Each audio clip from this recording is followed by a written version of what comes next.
Hello, this is M on the Clean Theory podcast, hoping I can provide some informational, motivational chatter to help keep you focused on your task, and if you're anything like me, you've probably put this podcast on to help get you into the cleaning mood, something I have sought for myself on occasion. So, for all your cleaning, decluttering, tidying, etc. needs, I hope that the Clean Theory podcast can help. My goal with this podcast is to share something of my ongoing journey to my ideal space and hopefully share some information you can find useful or at the very least entertaining.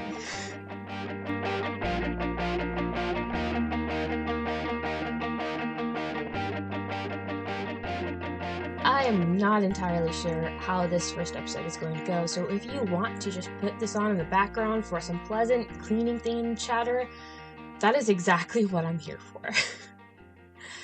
I have a theory, as you might have guessed from the title of this podcast.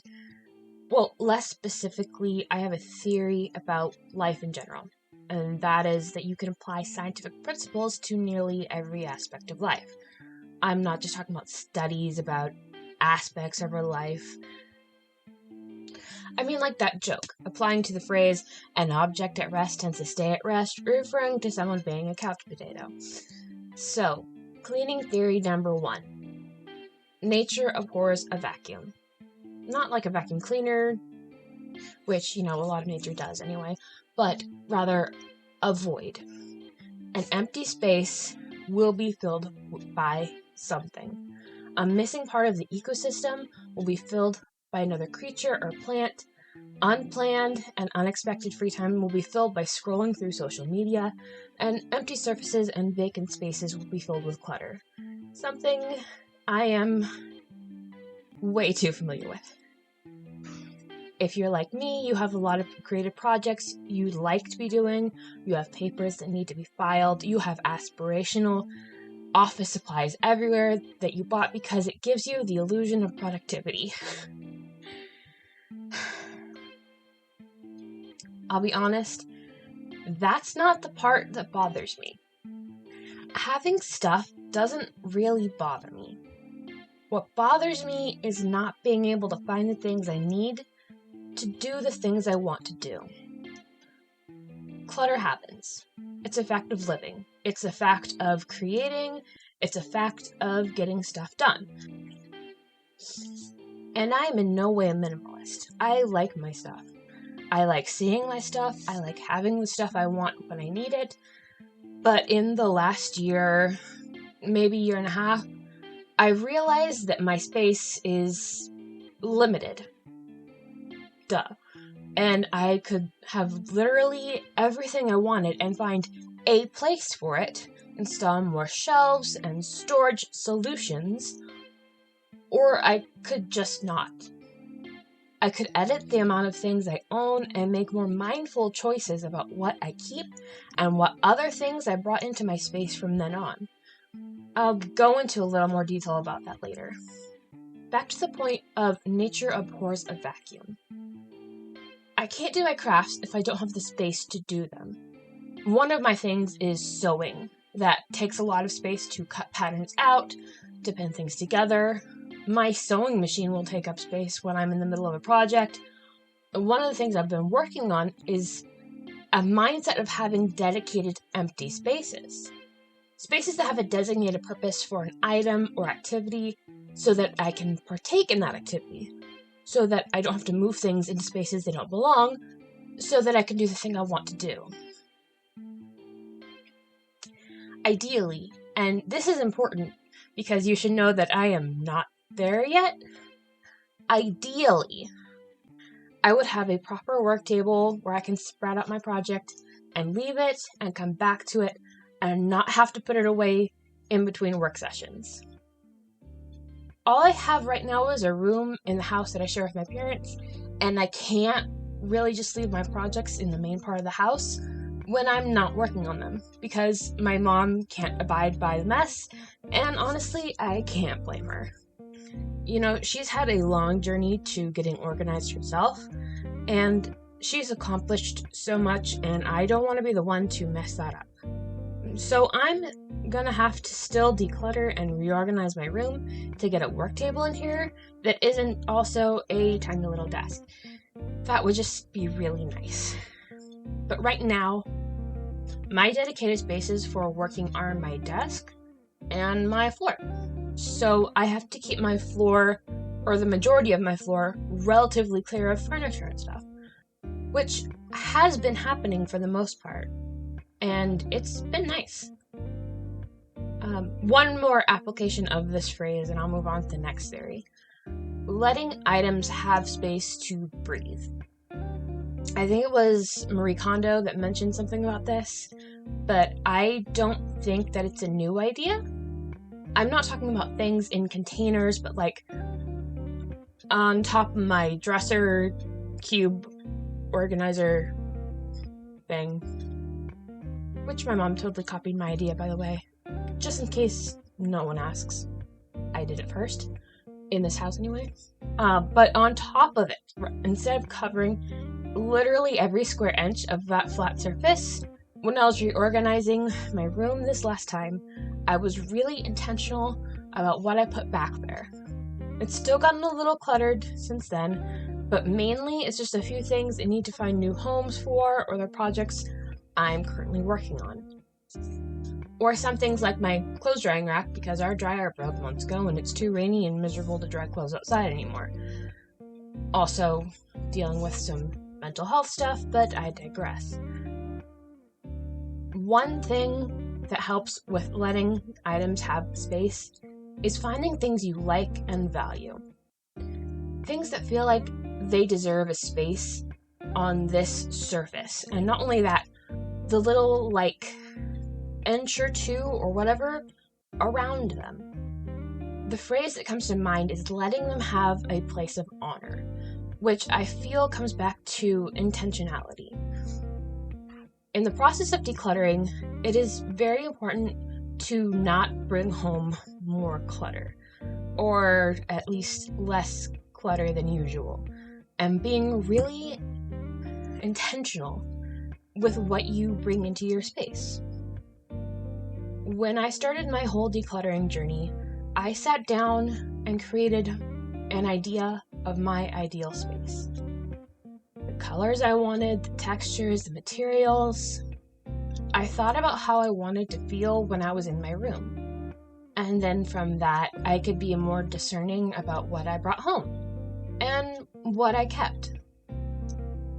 Things that didn't fit my vision either didn't come home, or if it was something I already had, I would have to think about if I could change it, to paint it or whatever to ultimately match my room. Things I actually needed and didn't match and couldn't change got a free pass, but got put on a list of things that I would replace one at a time when I could. I would buy containers only if I needed them for a very specific purpose. Until then, I would reuse ugly containers and cardboard boxes in the meantime. My mom would come into my room and tell me she was immediately overwhelmed, which, to be fair, I can understand. There was a lot going on for a long time. I've discovered that I need to have at least one creative project going for my mental health, so that was always out. I was just working on it in little bits and pieces whenever I could grab a minute. For a long time, nothing really matched. Nothing was where it was supposed to be. It really wasn't until last month that I felt like my room was finally coming together. And I've been working toward this goal for years. I might have been able to get it done faster, but I like to plan things out and really think things out before I do things. Honestly, probably a little too much. But do I regret waiting? Do I regret it taking so long? Not really, no. Because I was able to be sure that I would like certain things or that I could get rid of certain things emotionally. And because of the fact that I took my time in making a decision, I was able to value the outcome of those decisions. I don't want you to take away from this that you have to do this. You need to go at your own pace for your own situation, whether it be slow or quick, or if you get outside assistance. I didn't because I'm stubborn and I have a pathological need to be independent, which is another reason it took so long. Everyone's journey to getting organized, getting their space clean, trying to get their life in order, it's all different. Something that works for your sibling or parent may not work for you. Something that worked in one phase of your life may not work now. And something you tried before that didn't work then could work now. Which brings me to my second theory, cross-discipline cleaning systems. And my more personally used phrase of nothing exists in a vacuum. By which I mean, when you use a cleaning system like Fly Lady or Clean Mama or Organized Mom, there are no rules that you only have to use that system. You can pick and choose what parts you want to use and supplement with aspects of other systems. Or you can use a decluttering method with a cleaning system. I think some people lump cleaning, decluttering, tidying, and organizing into the same category. And they are related, and there might be some overlap, but I think they need to be understood differently. In rough order of priority, decluttering is the act of removing unnecessary, unwanted, or extra items from a space. Also, a decluttering YouTuber who goes by Dana K. White counts finishing old projects as decluttering, which pleases me to no end because I have so many unfinished projects. Other forms of decluttering are throwing things away, donating things, regifting, repurposing, and just plain putting things where they need to go. Dana also has a no-mess decluttering method that I highly recommend that you check out because it is very helpful, but I won't be going into depth about it right now because of time. Next in the list is cleaning, because if you're like me, you've had such a massive backlog of clutter that you haven't been able to keep up with cleaning. So the first time around, it might be more of a deep clean. But essentially, cleaning is the act of removing dirt, debris, etc. from surfaces and items. It is also used more generally as like clean your room, which a more accurate term I think would be tidy your room, but no one really says tidy anymore unless we're talking about KonMari. But for clarification's sake, I do and will make the distinction. And the reason for that is that tidying is the act of maintaining the status quo of your space by returning items to their places. And a lot of times I feel like it's the tidying that frustrates people because they go to put a thing away and there's no space. They go to put something away and it's out on the counter again the next day, or even an hour later. You go to tidy up and there is so much clutter still there that you feel like there's no point. But as I said, tidying is the act of maintaining the status quo of your space. It's the thing that you do to keep up with the progress you have made. It's not pointless, it's just repetitive. Organizing is the act of deciding where an item goes, where it belongs, where it's going to live. This is the one everyone talks about, the one everyone focuses on, and I feel like the other things I talked about can sometimes be grouped together under this umbrella term of organizing. Organizing is an ongoing process. It never really stops. Your routines change, you get new hobbies and stop doing old ones. But the one thing everyone seems to picture is the big organizing. The home edit, Marie Kondo, sorted down to the last pencil type of organization. I have a few quibbles with this concept of the big organizing.